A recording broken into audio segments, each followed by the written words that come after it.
everyone, welcome back to another quick and interesting tutorial. Where in this quick tutorial, I'm going to show you how you can add a card method for the payments of getting the premium or any other stuff on LeetCode. Adding a card would be very helpful in order to get the membership and again because you don't need to add the details thereafter.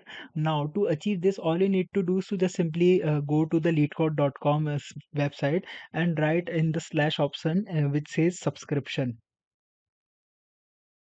here. Once you do that, once you go to the leetcode.com slash subscriptions, you're gonna find this page. Here you can see this option which says add card. Just simply tap it over there, and from here you can add your card details as per your needs and hit save. Now the card details have been saved to your LeetCode account, and from here you can directly get the subscription without entering the details again and again. I hope this video will be very helpful for you. Make sure to hit the like button and subscribe button for more such informative and quick tutorials.